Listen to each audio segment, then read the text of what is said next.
log in and start to see us. So I'm just putting a hi there in the chat. Are you broadcasting it on LinkedIn also? Yeah. So I log into. I think LinkedIn, Twitter, and YouTube, right? Facebook also. So it allows me up to 5 channels. So I put all 5.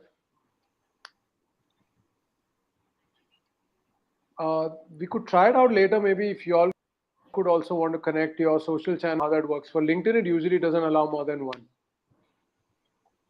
I see. So hi guys. I hope you all are able to see and hear us. Welcome back to another session of Let's Talk Tokenization. And today we're going to be talking about tokenizing cars on the blockchain. So I'm going to give you guys a minute or so. If you can see and hear us, just give me a quick yes. And then that's where we'll start the session.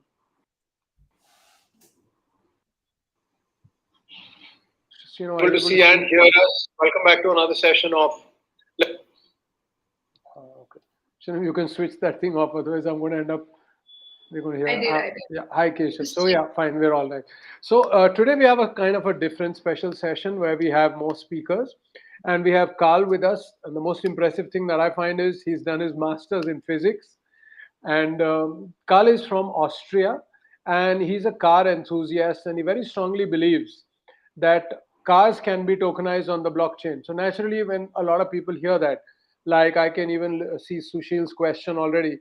So a lot of people, when we think about cars, the first assumption is the value only goes down. Well, that's for regular cars. So you buy it, the moment you get it out of the showroom, the price has gone down. But here we are going to be talking about classic cars, that's one option, or collectible cars. So, and we also have Sheenam with us. She's the CEO of Hi-Fi Blockchain. Hi, Sheenam. Hi, Carl. Welcome. So, Hi, welcome. Carl, would you like to start and kind of explain to us why you feel cars are such a good asset for tokenization and fractionalization? Sure, definitely. So, as you mentioned earlier, like when we usually think about cars, we think about the depreciation in price, right? We think about the normal usage when we drive to work, when we experience the car only in the driving experience. But there are some cars, especially when you think about racing and when you think about those sports cars, which really drive emotions with us. When you hear the loud sounds of the motor and when you see the cars, driving through the landscape, it's a super emotional aspect which drives you with those cars in general. And what we see, and also with the classic cars, is that they not depreciate too much over time. Like there's a turning point when you see the depreciation because of the driving aspect and also with kind of the selling aspect of those cars. And then when the turning point is reached, those cars really appreciate over time. When all of the emotions kick in, when people feel like I want to have those cars, I want to have the real experience of the car in general, when I want to drive, when I want to sit behind the steering wheel myself, when I want to go on the racetrack, when I want to, drive to a beautiful landscape, have a beautiful girl next to me, a beautiful boy, doesn't matter, and just experience, the whole car experience in general. And the cool thing is, or what most people don't know, that those cars are sold way above 100,000 euros. Like if you think about the old Porsche 930, which was sold in the 1980s, you may think it's like 2,000 bucks or so. No, it's not. It's about 130,000 right now that it is sold. And if you want to get one, you usually have to really keep in track, and you have to you get to know some major distributors just to get the first picture of the car, just to feel it for once, and then you can finally make a purchase. And if you think about 140,000 euros, you can usually buy a house for that price, at least get a mortgage for the house, have the first amount of payment. So it's usually pretty difficult to get into those aspects. And there's this German banker that I like to cite. He said, it's a beautiful investment aspect. Also with all cars, it's like 4 to 5% annual return rates over a year. So it's a beautiful investment aspect, but you usually have to have more than 1 million euros or 1 million, 1.2 million US dollars in your pockets to really start investing in those investment classes. So you see the point where you have this beautiful investment class, driving a lot of emotion, getting a lot of attraction from a whole new community, but super expensive to start with, and not too risky, but you definitely have to have a lot of diversification also. So there's a lot of money you have to put in to see the first results. Definitely. Awesome. Makes sense. In fact, we have an interesting point here from Nadia, who says that she's tokenizing yachts and private jets. So that's really neat, Nadia. There's one major differentiator here. When we look at a private jet, it actually generates income over its life. So that jet is going to be used for commercial purposes and generate income. Cars, on the other hand, when we talk about collectibles and classics, they're not going to generate income unless maybe people pay to come and see them in a museum, because they've got to kind of be kept with a custodian safely so that nothing goes wrong with them. So there, I feel it would create a difference, two very different assets. What do you feel, Carl? Do you feel that there's any way in which these cars can also generate revenue, or only over time the Well, value goes up? no, I definitely feel that those cars can generate revenue differently to just the appreciation aspect. I mean, what we see in the last like 5 years or so, that people really want to rent super high luxury cars just for music videos, for example, or just for Instagram posts. So there's definitely high potential to just rent those cars. Yeah, definitely, just for one day having those beautiful cars somewhere. And also, if you look at all of the beautiful architecture places where the like music basically those Californian houses, what they do is they put like a 1980 Porsche somewhere downstairs, somewhere in the garage, take the photo and just put it on the prospects to sell those houses. So there's definitely revenue channels besides going to view those cars in a museum and just leaving them there. And also one aspect that I really would love to see was to have the driving capabilities of those cars. Like usually, if you want to start those cars, there's this problem with rust. So if you do start those cars for like 10 years, 20 years, they usually get a lot of rust. So you definitely want to see them driven for at least like 10 kilometers or 1,000 kilometers a year, which we can also sell or try to sell on the blockchain or on our platform in general. That's very interesting.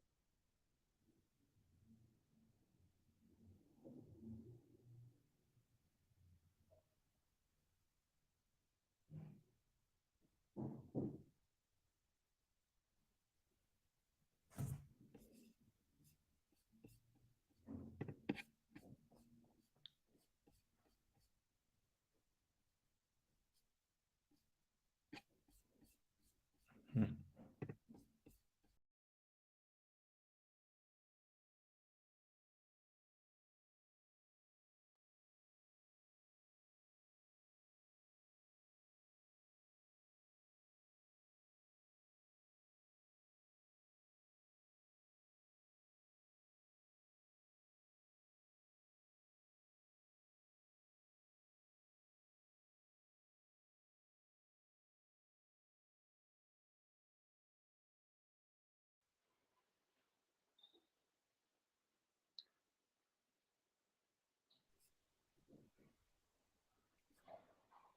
I think there was an internet problem. Uh, Carl, can you hear me? I can hear you. Are we back on track? Yeah, I think so. But it seems Sheenam got dropped off. I don't know.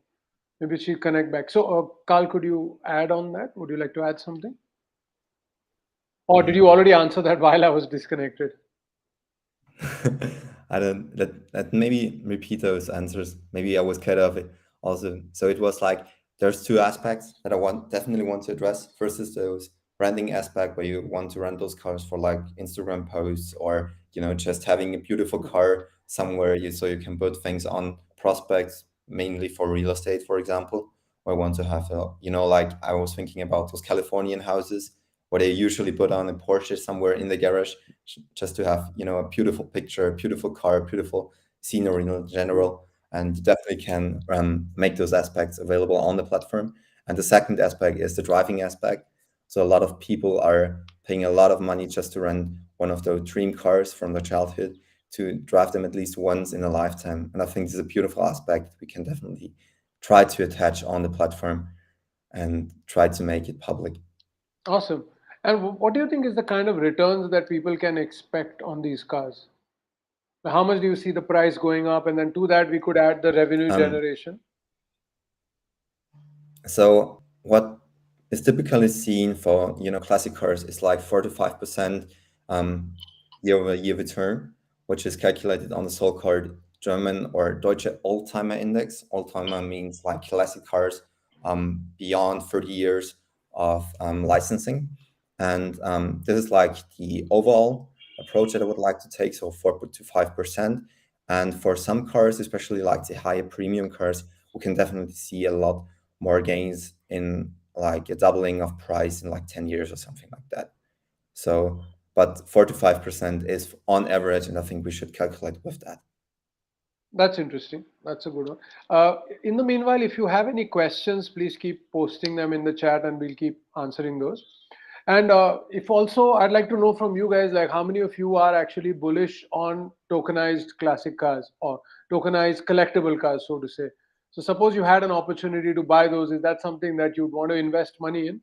So, I mean, we could look at it in such a way that, say, maybe there's a minimum buy-in of €100 or $100, and then a large number of people get together and we all end up owning one classic car, and then obviously over time we benefit from the price rise, and then also whatever revenue can be generated by renting it out for photo shoots, music albums and videos and all that, then that also gets added, kind of like a dividend which we can get.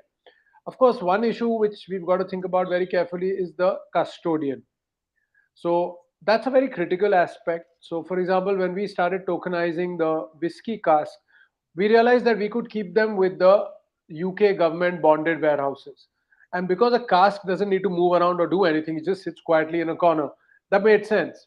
But when we talk about things like cars, naturally things have to be a little more carefully thought out, because if we are renting the car out, then obviously we've got to make sure no damage happens, right? There has to be some level of insurance cover which is there, and then of course the storage, custodian, all that also needs to be taken into account.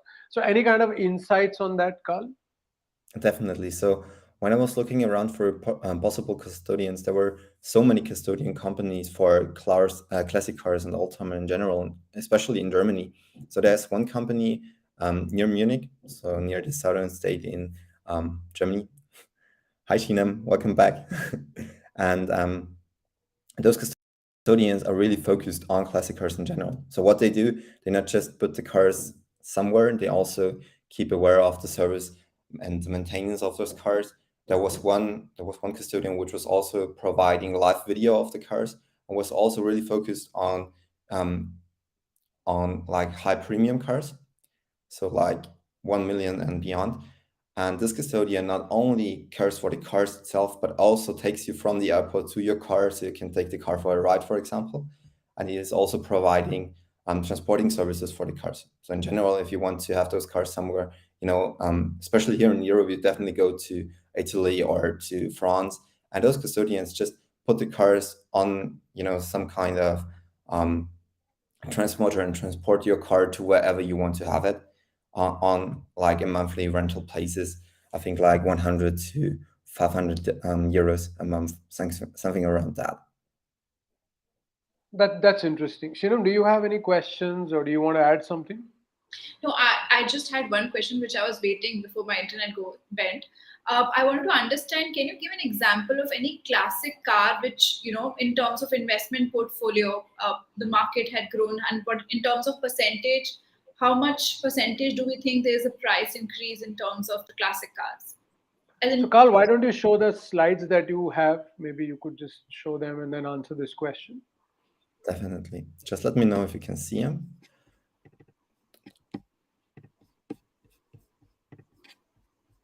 So let's try.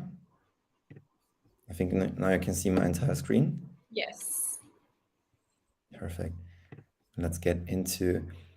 So this was like the aspect about the 5% year-over-year return that I was talking earlier, compared to the German Industrial Index. And what you see is that there has been no year since 1999 where classic cars didn't perform better than the German Industrial Index. So combining all of the 40 most valuable companies here in Germany to classic cars, you definitely see the classic cars gain much more over the last 25 years or so, just in terms of appreciation. And there's even more. If you think about like the high premium cars, I put 3 of them right on here. Like this is the first car that you see here is the highest paid car ever. Like this purchase price of this car was insanely high. It was like 140 million US dollars, I think, like last year. The highest price for a car ever. And this is a super high premium car. Only 2 of those cars are available.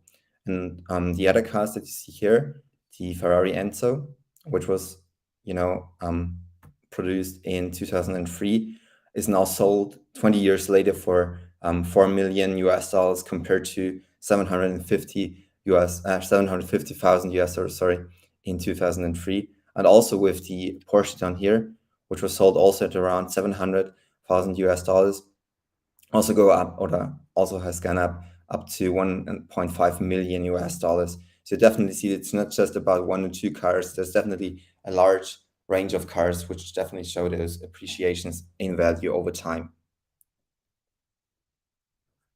So Awesome. Shiram, does that answer your question? Yes, it does. I just wanted to ask how many classic cars do you have right now? right now on the platform or right now in Germany? With you right now. I don't own classic cars right now. For me, it's, as an individual investor, just as I mentioned earlier, it's super hard to get in there because of the high price of those cars, also in terms of maintenance and everything. And I don't have the space. I think like the most critical aspect for my generation and the generations to come will be the storage aspect. When a lot of youngsters move to cities, they don't have garages anymore. They don't have all of the storage places where they want to put their investments. And so there's definitely a demand for that in general. No, it makes a lot of sense. Everybody plans to live a nomadic life. In that case, I think rather than having a car, it's better to have it on an investment portfolio nowadays. Exactly. And definitely. Maybe, Carl, if you can switch the screen off. Awesome. Let me try. Stop. So, Hopefully now Kasha, it works. are you able to hear us? So, Kasha is a friend of mine who does have a lot of classic cars. So, maybe if he could, he would like to add something. In fact, Kasha, you should have come online for today's session. Completely my bad. I forgot to invite you for that. So, he's actually got a nice collection of vintage cars. So, Oh, maybe wow. Cool. he could have joined us with the cars showing in the background or something. Maybe we'll do that in another session. So one of the questions here I can see is about the revenue model. So like I mentioned, one would be renting the car out for shootings for say music albums or Instagram photos and all that. That could be one revenue model. And the second revenue model that we could have is obviously, where people just want to take photographs or they just want to take it for short drives. Maybe that could be another revenue generation. And then one would be, of course, the rise in the price. So the price rise is expected to be about 5% per year net. But revenue streams, depending upon the car, definitely could also add to this. So I hope that answers your question. Rohas, I have a question for you. I mean, being from the tech industry, I would right now like to connect the two in terms of how do you think blockchain technology is going to enhance the accessibility or the security for the classic car investment portfolios across Sure. borders? So that's a very good point. So when we talk about blockchains, if you got to remember that's just a piece of technology. But what benefit it adds is that anybody who runs a node effectively has the accurate data about who owns what fraction. Now that is something that we can't do without blockchain, right? So if you look at a conventional database, we don't really know what's actually happening. We can only see on our screen what our balances are. But when we look at a blockchain based scenario, we can see everybody's assets. We may not be able to see people's names, but we can see their addresses, and I can be part of the validation of the network. So that I see as one advantage. And the second, of course, other than this transparency, it would be the fact that I control my asset. So I am not dependent upon a third party who has to make all the transactions in their private databases. So even if tomorrow that party who launches it doesn't exist anymore, I would still be able to be part of the system because I could run nodes on, say, my own laptop. So I think those are the two biggest benefits that blockchain brings in. And that is why a lot of us are now beginning to talk about tokenization as a use case. Because what we do in tokenization is we take a physical asset, we obviously cannot make the physical asset digital, right? Because a car is a piece of metal. You can't put that into the blockchain. But all ownership documents, all legal agreements move onto the blockchain. There's a custodian there. So Yeah. tomorrow, if there needs to be a legal Sorry, transfer, sorry to interrupt, but I think custodian is going to be a question for everybody that, first of all, who's given the authority to the custodian to whatever, like investment portfolio mate to judge the value of that particular asset to whether that asset is kept safe, and how do you know, like, for sure that owner has not taken a secondary loan on the same asset that has been tokenized on the blockchain? Sure, that's an excellent question. Now, see, when it comes to the valuation, the custodian doesn't have much to do. The custodian is responsible for safekeeping. The valuation is something that, there are so many other places from which we can derive the valuation. In fact, that's another good point because that's also not transparent. Like for a brand new car, you would see the rates available on hundreds of websites. But when it comes to collectible cars, you won't really find authentic sources of valuation. So that's in fact one problem that also needs to be solved. And the custodian is to make sure that the ownership is kept. Now, whether someone can take a loan against it. So what happens is every car is registered with the local transport authorities of whichever country it is in. So if you're taking a loan against it, that gets lodged with that authority. So there you can make sure that nobody ends up taking an unauthorized loan. Yeah, Carl, would you like to add on that? So definitely see the transparency aspect as you mentioned earlier. It's like definitely around that. So definitely see that you have the custodian, you have everything separated from each other. You see where the car is stored, you see how many of those cars are available on the overall platform. You have all of the information that you would need and would love to see for all of those cars. And also one thing, you also see which parts of those cars were replaced over time. So in contrast, if you want to go out and want to buy a vintage car for now, you definitely go to old farmer storage for especially those cars in the 50s and 60s, which have never been documented at all. You never know where they have been driven to. You never know which parts were replaced in general. You don't have those informations. But if you put all of this information coming from from your custodians, from your maintenance, all in one platform, you have a whole new type of experience also in terms of valuation of the car, which you have never had before.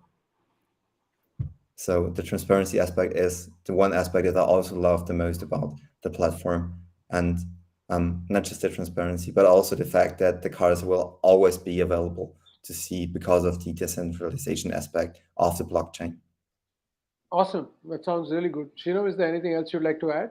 And if there are any questions, please keep putting them in the chat. And Raj, very smart way of advertising yourself, but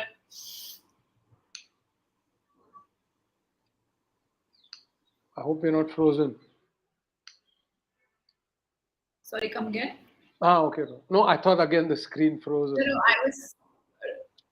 I was appreciating somebody called Raj Aran who's promoted on the chat. So Okay. So if there are no other questions, we'll take a break for today, and we'll definitely have another session on this in a few weeks. So Carl is working on trying to tokenize cars on the blockchain, and if any of you are interested, do get in touch with him directly, or you can get in touch with me. Carl, would you like to share your social media, Instagram link or anything? You could type that into the chat. And Kasha, I'd love to have a chat with you after this. I'll give you a call. And let's see, if we can start off something. You've got a lot of collectible cars. Maybe we could start with those and, try to tokenize them. Because I think once some cars come in, I mean, it becomes much easier for people to understand how the whole thing would work. And in fact, Carl, if I'm not mistaken, you were mentioning that a few years ago there was a project in Europe which did tokenize a Ferrari, I think. Exactly. How did that go? Any idea? I have tried to get in touch with them, but I wasn't even it wasn't even possible for me to connect with them over LinkedIn, which it's like the first approach you take. I was also looking on the website. There was not too much traffic going on there. They were moving from cars to whole other asset classes as well. So they were trying to really put up a DAO and really try to move everything on about the tokenization aspect. So I don't think they're working on this kind of platform as I would like to have it. A really focused platform, really only about cars. So you can really build this whole kind of experience about renting cars, making replacements of cars also available to see on the blockchain, about all of these transparency aspect that we mentioned earlier. And that's one thing that I really hate about this project was they were starting with a new type of a Ferrari.